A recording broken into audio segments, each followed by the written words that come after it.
On Tuesday, April 4th, Wisconsin voters will choose between these two candidates.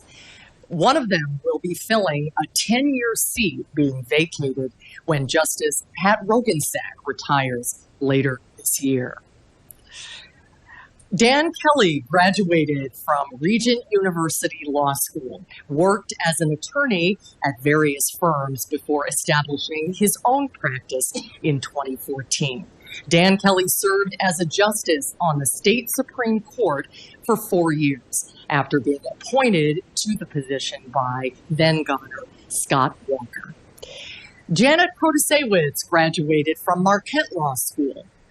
She served more than 25 years as an assistant district attorney in Milwaukee County before being elected to the Milwaukee County bench, where she currently presides over family court. Thanks to both of you for being here today. We appreciate your time very much. Here are the rules for today's debate, to which everyone has agreed. We will have 1 minute opening and closing remarks.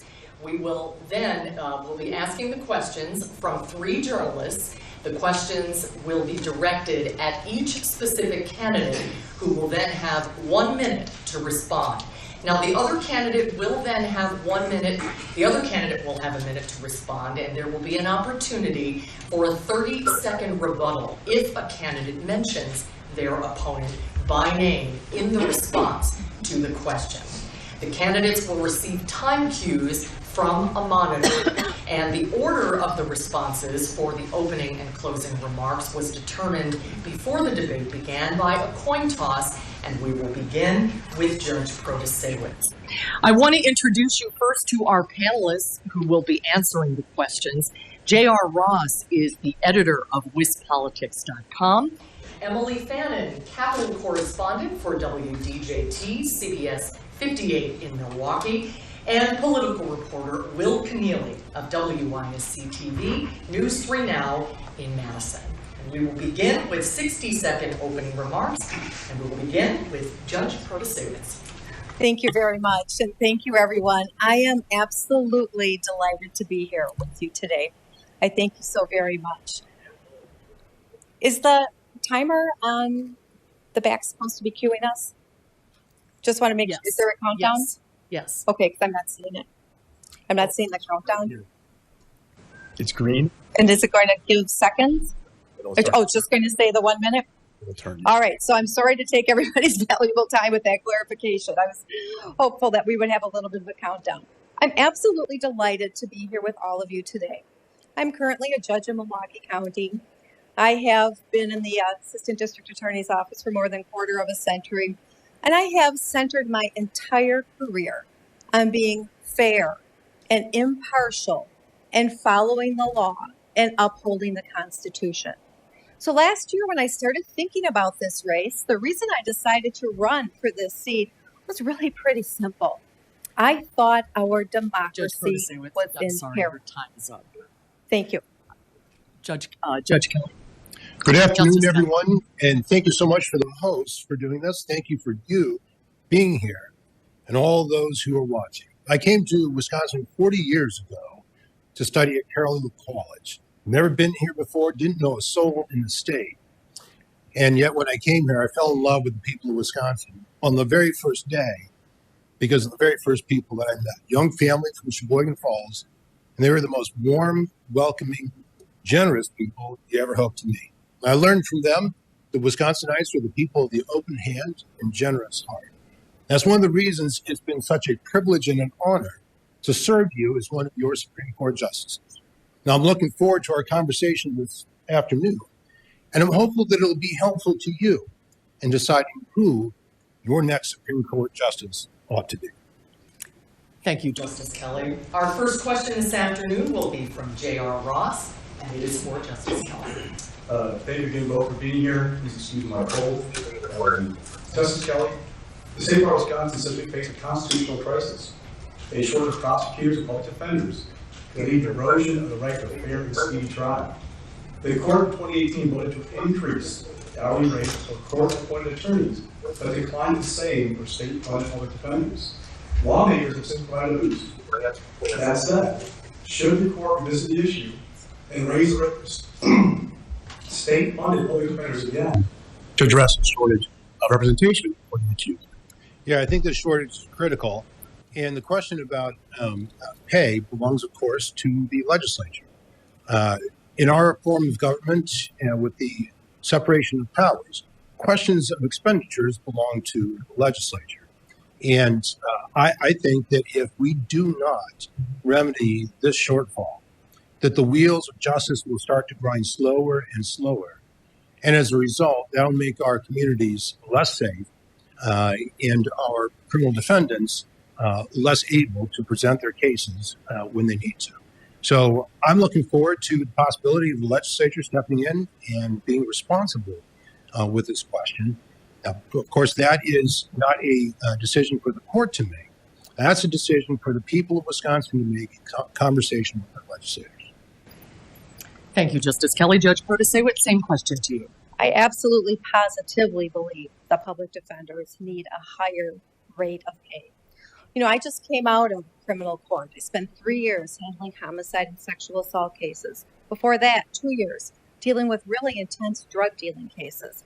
And I can tell you that the shortfall impacted my courtroom each and every day. Each and every day.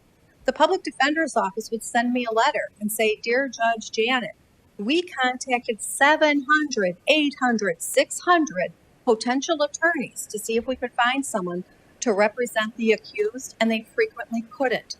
Justice was delayed. We had to adjourn cases over and over and over because there were not enough public defenders or public defender appointments in the system. The rate absolutely has to be raised." Thank you very much. Our next question is from Emily Fannin, and it will be for Judge Protasiewicz.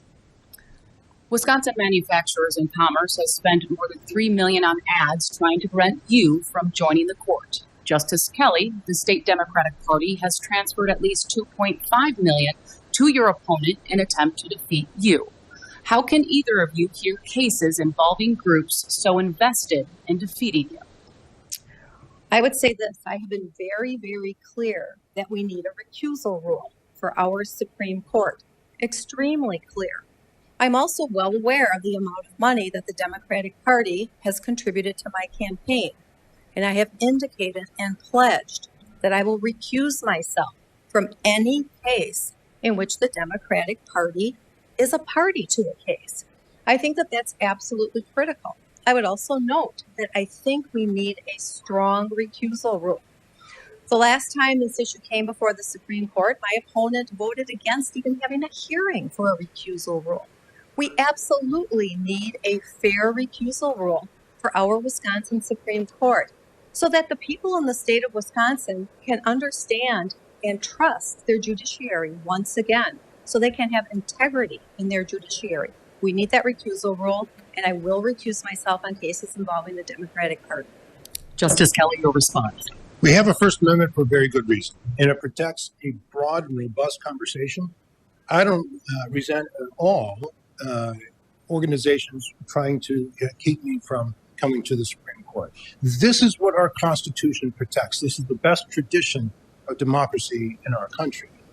And so as I look at this, I think one of the most important responses to it is to have an understanding of the court's job that insulates it from the effects of anyone's outside interest. And so as I've described time after time, it involves understanding that everyone has political beliefs, but you need to set those aside, and you need to have a methodology so that when you analyze cases and write opinions, that it squeezes out all personal views and personal politics to make sure that the conclusions are commanded by law rather than being infected by personal views. Our next question is from Will Keneally, and it will be for Justice Kelly.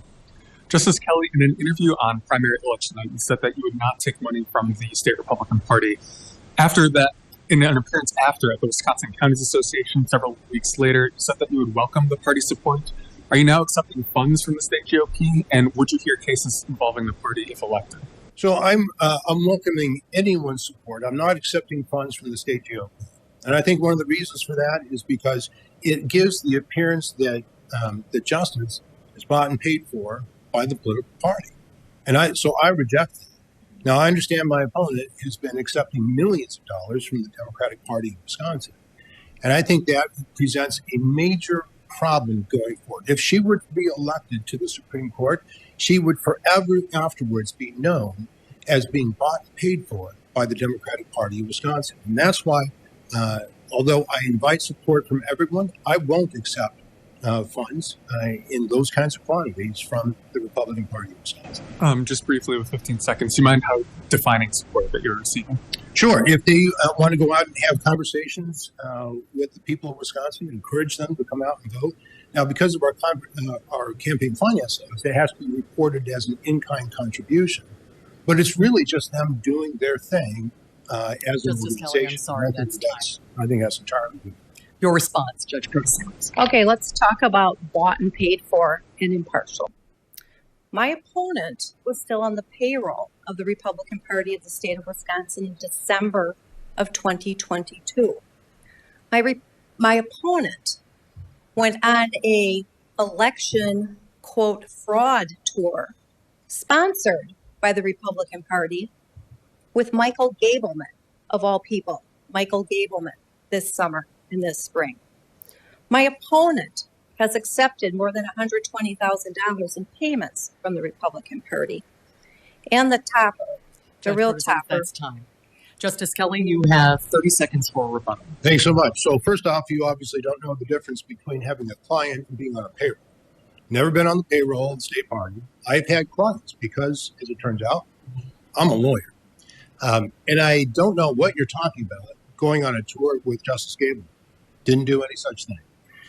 My client at the time asked me to address various groups around the state about how our election system works, and I was happy to do that. That was part of my job in representing and giving good counsel. Justice Kelly, that's time. Our next question is for J.R. Ross, and it will go to Judge Protasiewicz.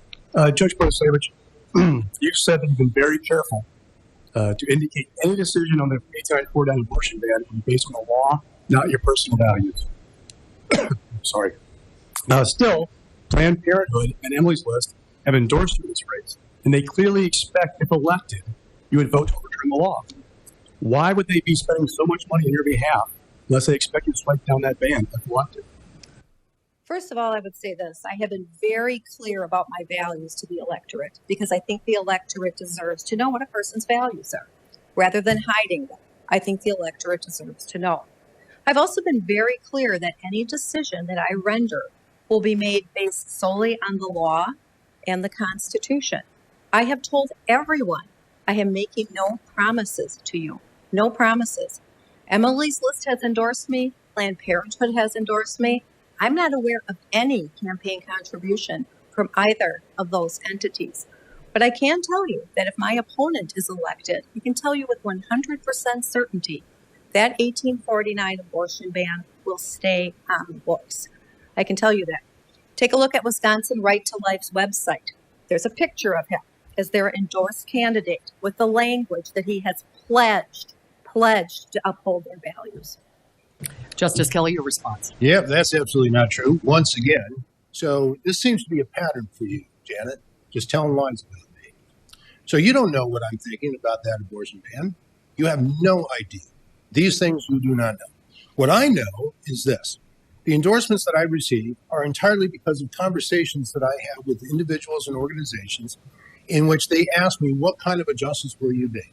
And I explain to them at length the role of a jurist instead of talking about politics, which is all Justice Kelly, that's time. Judge Protasiewicz, 30-second rebuttal.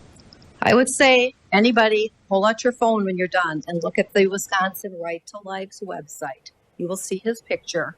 You will see that they indicate that they endorse candidates who pledge to uphold their values. It's right there in writing. Thank you. Our next question is from Emily Fannin, and it will be for Justice Kelly. Staying on the topic of abortion, Justice Kelly, you have been endorsed by Pro-Life Wisconsin and Wisconsin Right to Life. Both have prerequisites and to earn their endorsements, including a pledge to champion pro-life values. You have accused Judge Protasiewicz of indicating how she would rule on the state's 1849 criminal abortion ban by talking about her values. Haven't you telegraphed how you'd rule by making commitments required to land these endorsements of these two anti-abortion groups? Absolutely not. So there's a misrepresentation by my opponent about what it takes to get those endorsements. So I had no conversations with those organizations about how I would rule on any issue, including the abortion issue. So their statement about endorsements being dependent on a pledge, that's for legislative endorsements.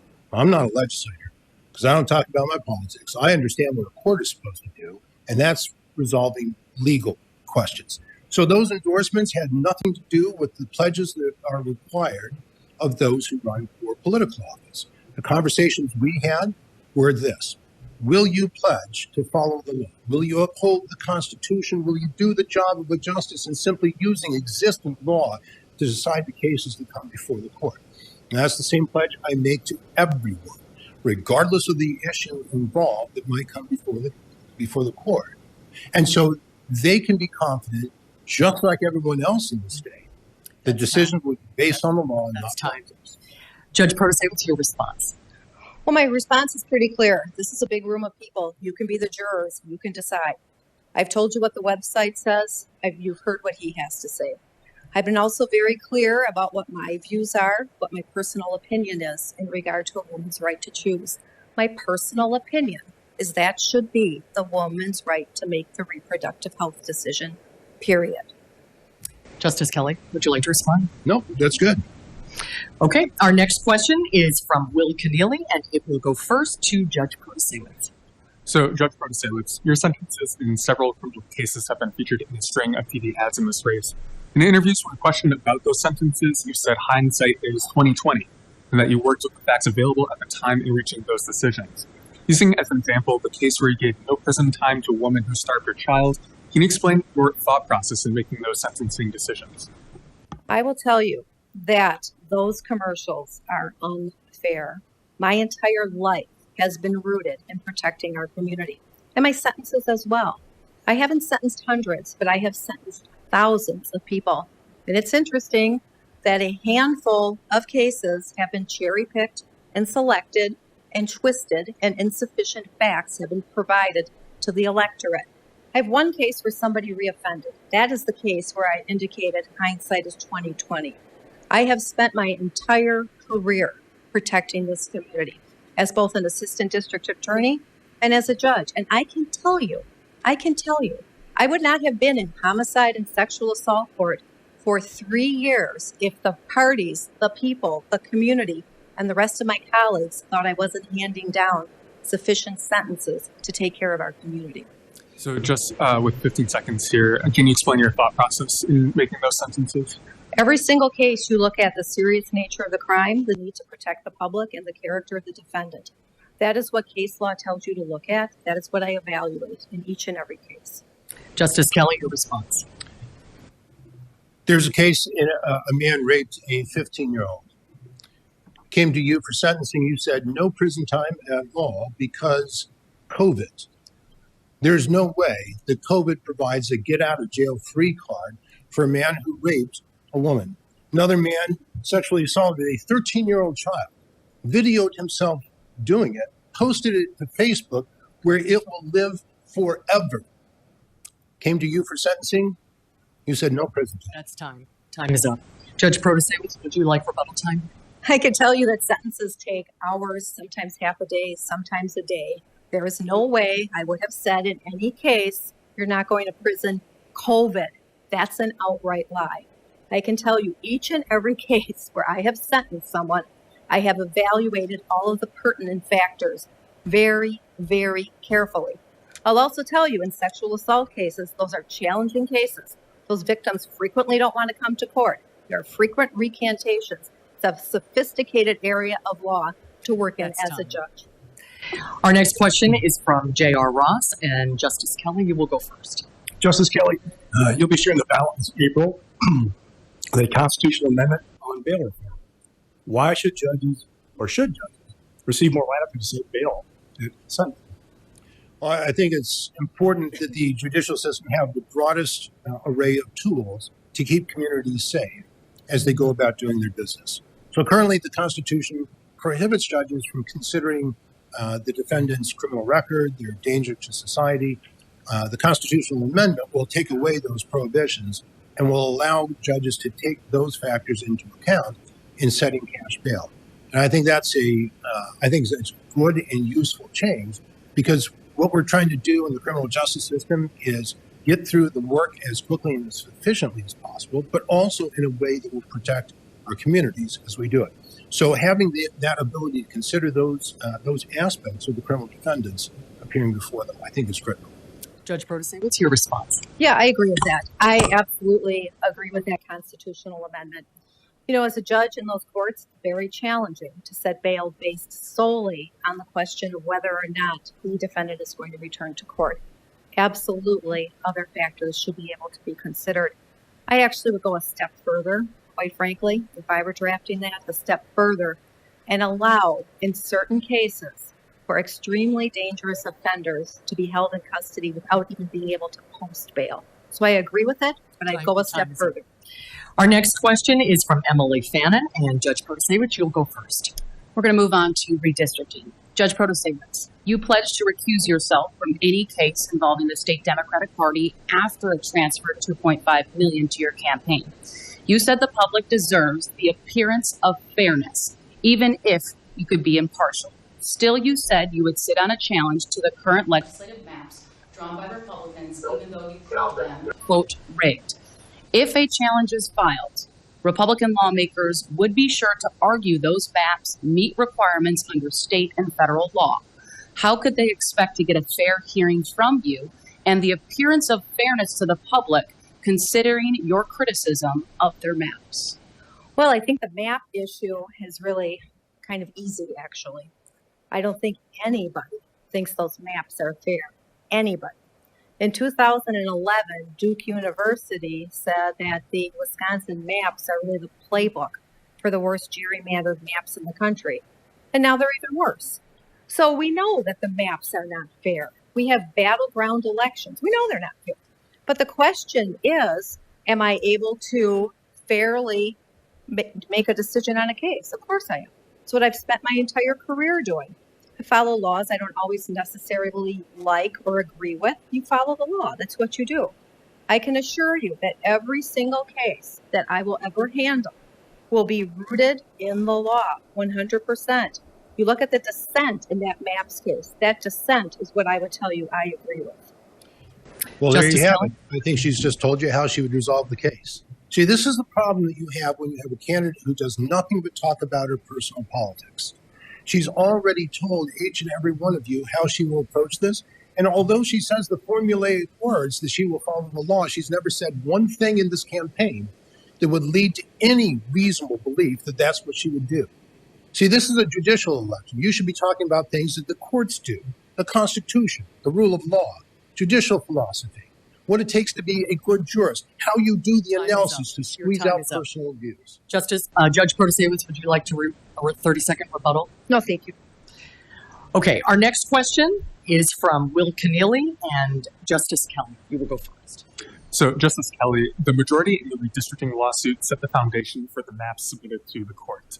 It required a least change approach to the lines drawn by Republicans in 2011. So now, the majority argued that that approach was neutral and apolitical. At the same time, a least change approach does not appear anywhere in the Wisconsin Constitution. So, understanding that you're deferring to those Republican maps, how do you remove the politics from that case when adopting that standard and deciding future cases? Sure, you decide the legal questions and not the political questions. So the way you draw those lines is almost entirely political, except that there are some legal requirements you have to meet. So if you take a look at, for example, Article 4, Section 4 of our Wisconsin Constitution, it tells us that we have to have equal population. That's a legal standard. It has to be reasonably compact districts. That's a legal standard. Contiguous territory, you have to comply with the Voting Rights Act.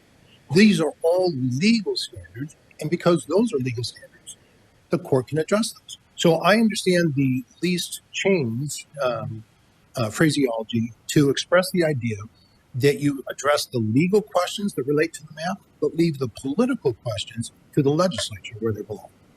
Judge Protasiewicz, your response. Well, my response is that that methodology is totally unfair. We are a battleground state. We have very, very close statewide elections. Yet you look at our state assembly, you look at our state senate, 2/3 of the seats are red. You look at Congress, we have 8 seats, 6 are red, 2 are blue, in a battleground state. So we know something's wrong. We know that this least change rule certainly inhibits people's ability to cast a vote and a vote that counts. We are a representative democracy. Just that, a representative democracy. Everybody's vote should count. And with this least change rule, everybody's vote is not counting. I think it's unfortunate that my opponent sanctions this, quite frankly. Unfortunate. All right, so this is the picture that you want to see. She just told you that she's going to steal the legislative authority and use that in the courts. Fairness of the maps is a political question. Political questions belong in the legislature. We all know that since grade school with Schoolhouse Rock.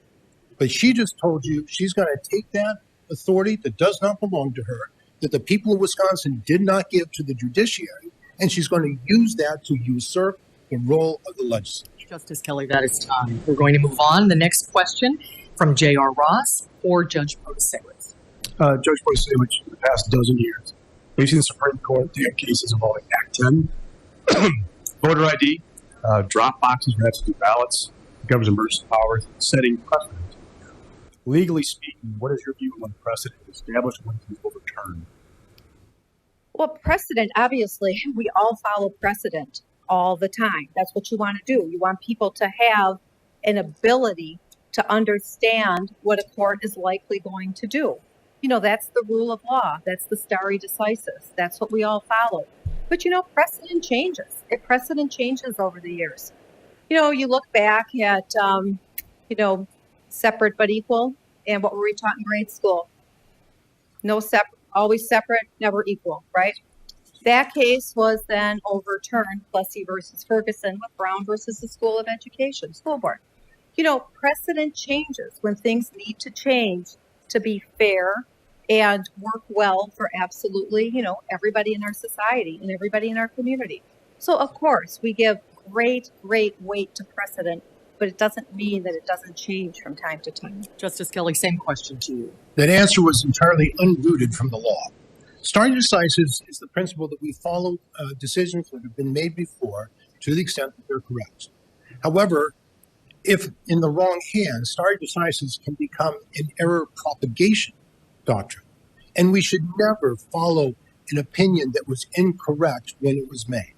So the time that you overrule a precedent is when you go back to the original authority, whether it's a statute, a constitutional provision, you compare that precedent to that authoritative statement of the law, and if they don't match, your responsibility as a jurist is to overturn that prior case and do it correctly.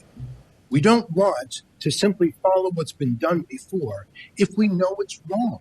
To do that would just be to propagate errors from now until the end of time. And that's not the rule.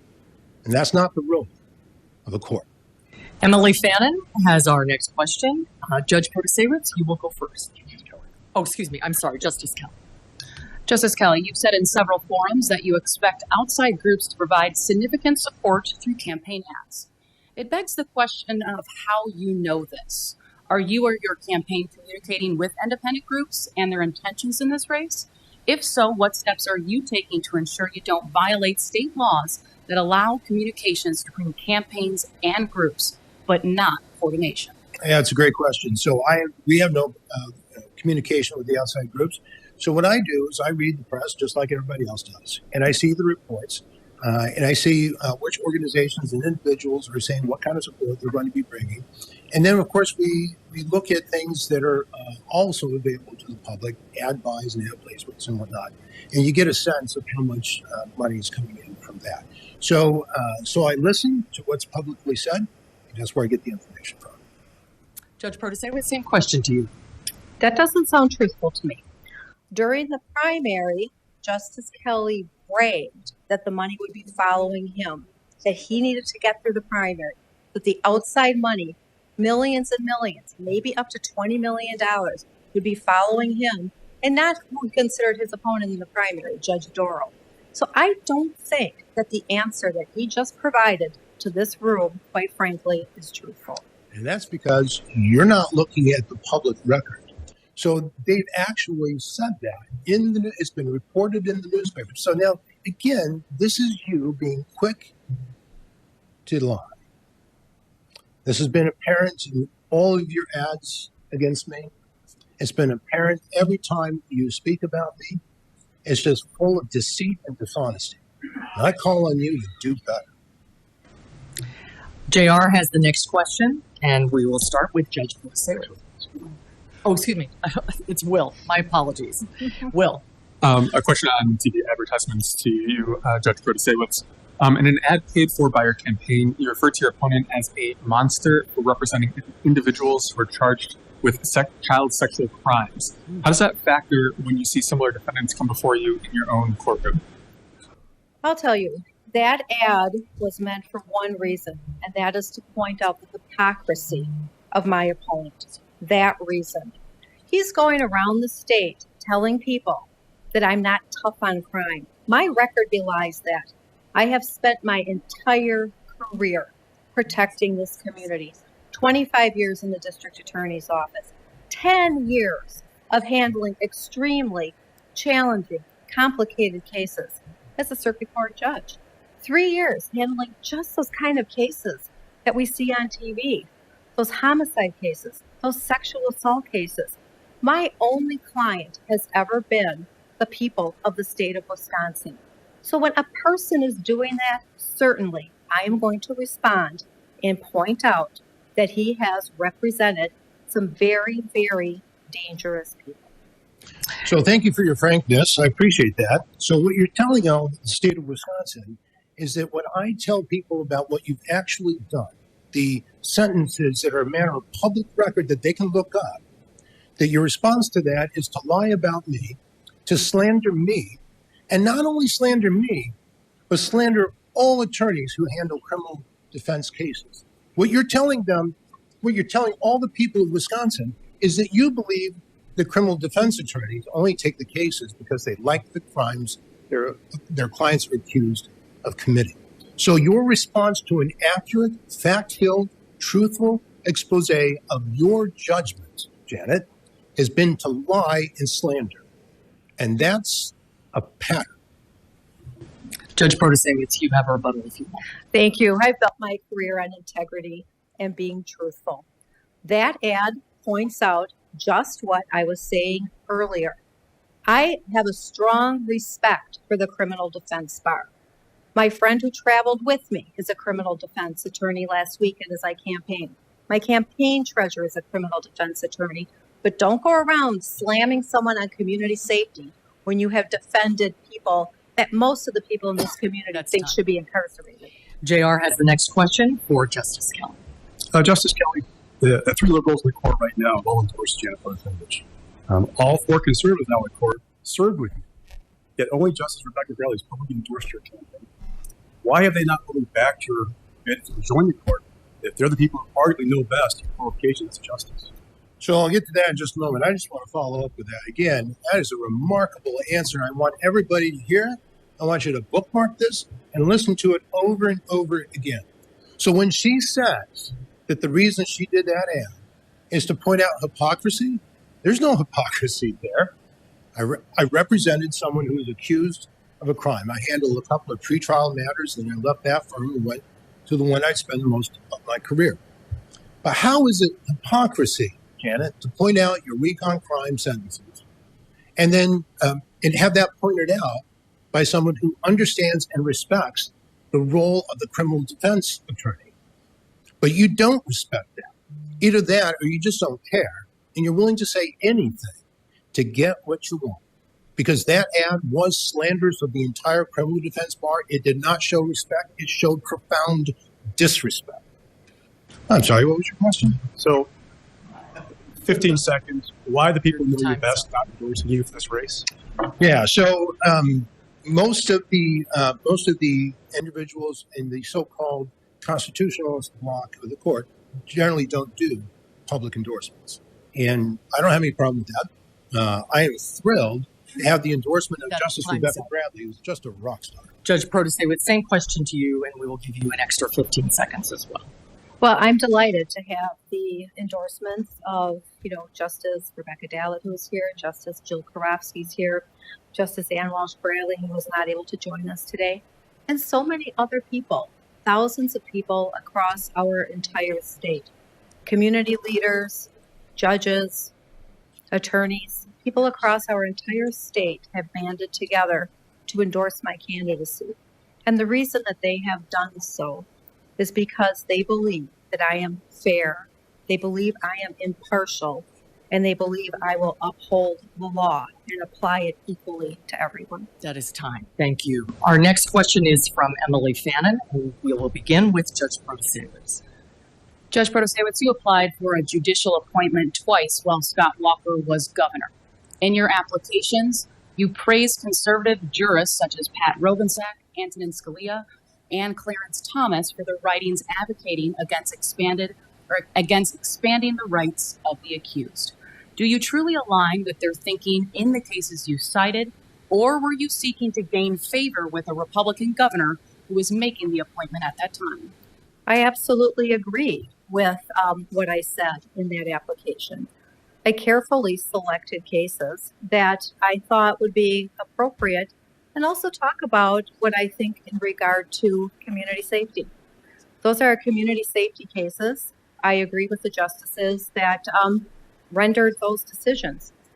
Again, I want to talk to you about community safety and how I have rooted my entire life in that.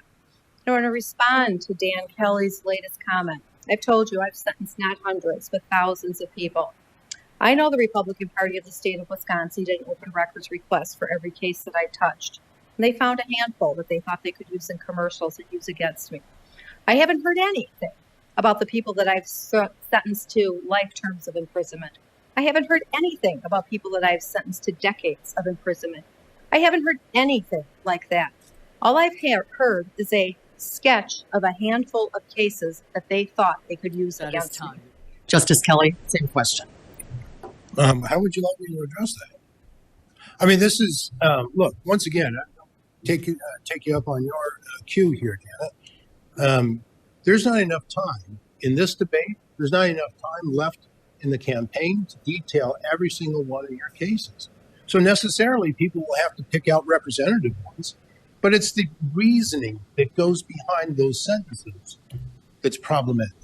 So when the young man raped his cousin and came to you for sentencing, you gave him a paltry 1 year and 2 months in prison.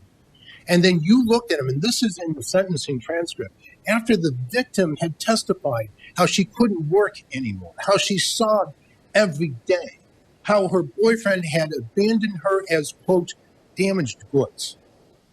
You looked at him and said you saw a good man in him. And then you said you didn't think he was a danger to society. The woman was his cousin. Your time is up. Judge Protasiewicz, you have 30 seconds for a rebuttal. If you want. Well, I certainly would like to see that transcript in total. That is certainly doesn't sound like anything that I would do. I've told you that I work very, very hard to keep our community safe. And guess what? I also do see some good in the defendants and the accused who come before our courts. I have worked very hard to keep our community safe each and every day that I am on the bench. Will Keneally has our next question, and it will go first to Judge Protasiewicz. Yes, Judge Protasiewicz. Your endorsements and supporters make it clear where your politics lie. With the issue of impartiality being raised by both campaigns, can you think of a case where you disliked the outcome or made a decision that did not align with your beliefs, but where the law applied correctly? The question does go to Justice Kelly first. We apologize for the order. Do you want us to repeat the question? No, that's fine. So I generally don't talk about the results that I like or don't like. What I can tell you, though, is that there are those who people think are generally in line with me who don't like some of the decisions that I come to. So, for example, the SEIU versus Voss case, in which the issue there was whether the legislature could control the executive branch promulgation and adoption of guidance documents. And it exerted a significant amount of control over that process. And I looked at that, and Justice Rebecca Bradley looked at that, and we said, that's unconstitutional, because a guidance document, as described by and defined by statute, was simply the executive's understanding of how the law functions. And the legislature cannot dictate to the executive his understanding of how the law functions. And so we struck that down as unconstitutional. And I understand there are those who did not like that. Judge Protasiewicz, your response. You know, when you're in court every day, you have to follow the law. That's what you do as a circuit court judge. You follow the law. You know, we have an expungement statute that I find extremely challenging. Our expungement statute states that at the time of sentencing, the court has to make a determination as to whether or not an offense is going to be expunged, that would be removed from a person's record. That's really hard to do at the time of sentencing, because what you want to do is give a person an opportunity to be placed on probation or supervision and see if they're actually going to conform their conduct to what you expect them to do. Are they going to do the drug and alcohol treatment you want them to do? Are they going to leave the victim alone? Are they going to come back and pay the restitution that you've ordered them to pay? You know, those are just some examples. Have you done the counseling I want you to do? All of these matters that you could look at after the person has completed that term and make that decision. I don't like that law that I have to make that decision at the time of sentencing. Time is up. Thank you. JR has the next question, and Judge Protasiewicz, you'll go first. Judge Protasiewicz, SwissPolitics.com has tracked $33 million in spending so far in this race. That is more than 3 times that was spent in 2020. It is more than twice the previous national record. And we still have a ways to go. The tab is also like to see it higher because the issue has a hard to track something. Do you believe that spending undercuts perception for independent judiciary? And should the state consider appointing Supreme Court justices rather than electing? All right, so that's a pretty long question for a 1-minute response. I'll tell you this. I'll start off with, I do not think Supreme Court justices should be appointed. And this is why. I've been traveling this entire state for the past year, talking to people, talking to them about their concerns, talking to them about issues that they think are important. And I would not be able to understand them in the same way as I can after I've spoken with people.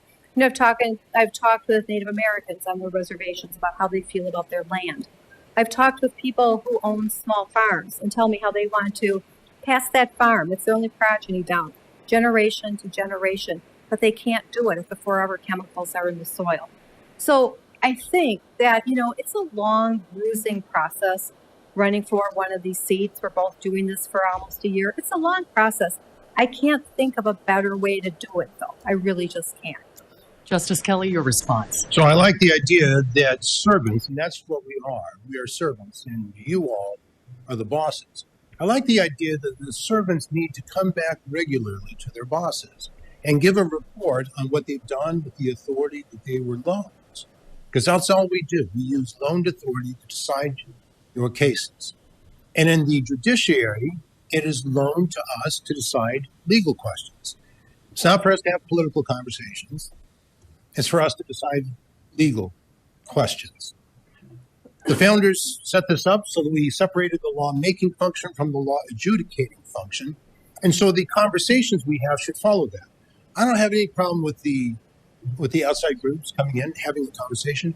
What I do want, though, is to have it be relevant to the work of the court. Let's talk about the Constitution and the rule of law and judicial philosophy and what a jurist does, not politics. Emily Fannin has our next question, and Justice Kelly, you will go first. Justice Kelly, this race has become increasingly partisan, and we have seen justices or candidates for the court appear at political events, such as the state party conventions in recent years. If elected, would you avoid attending or speaking at political or partisan events to maintain the image of impartiality? Yes, of course. So during elections, what we do is we go to where people gather. And it turns out they gather quite frequently around political organizations and events. And so we follow where the people of Wisconsin go. And so the race has not become politicized on my part, at least, because literally all I do when people ask me about political issues and how I would decide specific issues that come before the court is to tell them that that's not our job. That's a job that belongs to the legislature, which is why I talk about constitutions and constitutional theory. I talk about judicial philosophy. I talk about the rule of law and what that means to our ability to live together in society in freedom and with the prospect of prosperity. And so these are the things that we should be talking about in judicial campaigns as opposed to politics. Judge Protasiewicz, your response. My response is absolutely, I would not be attending partisan events, but I am running against probably one of the most extreme partisan characters in the history of this state. This is somebody who advised the Republican Party about the fake elector scheme. This is somebody who was running his former office out of the Republican Party headquarters. This is somebody who's given legal advice to the Republican Party over and over and over. But the real cherry on the top is that fake elector scheme. That fake elector scheme. Andrew Hitt, who was the head of the Republican Party, testified in the January 6th hearings that he had extensive conversations with my opponent. Extensive conversations with him about the fake electors. He is a true threat to our democracy. Justice Kelly, you have a 30-second rebuttal. Sure. So once again, they're lying. So you might not know this, but the Republican Party had multiple attorneys. His testimony was he had extensive conversations with his attorneys, plural. His testimony was also that he had one conversation with me, 30 minutes, in which he asked if I was in the loop on the alternate electors slate. I told him I wasn't, because I wasn't. And that was the end of the matter. So I think that Your time is up. Your time is up. Thank you. I apologize. No worries. Emily, you have our final question this afternoon. And we're going to start with Justice Kelly. You have called your opponent a sloppy and irresponsible judge and have accused her of most profoundly a dishonest campaign for the court. Yes. Judge Protasiewicz, your ads have accused your opponent of being corrupt and putting justice up for sale. In the past dozen years, the court has seen its reputation take a hit with the public. We have had physical altercation between two justices. There have been complaints filed against members of the court over ethics. Considering the tone of this campaign, if elected, how will either of you restore public confidence in the court? I think first by winning. So when I say that my opponent has told sloppy and irresponsible lies, I mean that in every possible way. So they are false, they are defamatory, and they are incredibly sloppy. And I say they're sloppy because anyone literally in the world with a few taps on the keyboard could find out what the truth is about the lies that she's telling about me. And I say she's irresponsible because we look at the sentences that she has imposed and the reasoning that she used to reach those conclusions. And that's just irresponsible to allow dangerous, convicted criminals back out so easily with no repercussions into the communities they just got done victimizing. Now, as far as conduct going forward, so I've been concentrated 100% on making sure that everything that we say is punctiliously true. And I will continue doing that going forward. It might make my opponent uncomfortable to have the truth told about here, but I will not stop doing it. Your time is up. Judge Protasiewicz? Well, I think there are a number of things that we can do to restore the integrity of our Wisconsin Supreme Court. First of all, the justices treating each other, with respect and dignity. Secondly, I think we really need to look at that recusal rule and come up with a rule that we are going to bind ourselves to, so the public starts to believe that we are fair and independent, as we are supposed to be. Third, I think we need to start to look at reopening to the public, the conferences that the Supreme Court has. When my opponent was on the Supreme Court, he voted to close a number of the administrative conferences. Those conferences should be open. We need to be transparent. We need to be independent. And I think slowly but surely, the people in the state of Wisconsin will regain confidence in their Supreme Court. Justice Kelly, you have a 30-second rebuttal. No? Okay, I'm sorry. We're too tight for time now. We're going to go now to closing statements. Each candidate will have 60 seconds to make a closing remark, and Judge Protasiewicz will begin with you. Again, I wish to thank everybody. I'm sorry I was a little bit off the clock when we started. I haven't had the opportunity to thank my husband, Greg Sell, for being here with me. He has just been a stalwart during the time that I have been running this campaign for the last year. He's just been amazing. But I wish to thank all of you. I hope you'll take the time to fact check what we all said here today. I promise you I will be a fair, impartial justice on your Supreme Court. Thank you so much. Justice Kelly. I understand that all the authority that we exercise on the Supreme Court is on loan to us from you. You've loaned it through your Constitution. You've been extraordinarily clear about what we are to do on your behalf. You've told us that we have one job and one job only, and that is to decide your cases according to the existing law, without respect to what we think about that, whether it's wise or effective or not. You've reserved to yourselves the right to change the law in conversation with your legislature, which is why we must not talk about politics as we go about the work of the court. Confidence in the work of the court comes from a sure and certain knowledge that everything we do is concentrated on the law alone, without regard to personal views or personal politics. That has been my commitment as one of your Supreme Court justices. The record of my accomplishment in actually doing that job according to the law, without regard to personal politics, is all in the public record. Justice Kelly, thank you. With that, we want to thank both of our candidates, Justice Dan Kelly and Judge Janet Protasiewicz, for being with us today. Thank you both. Thank you very much.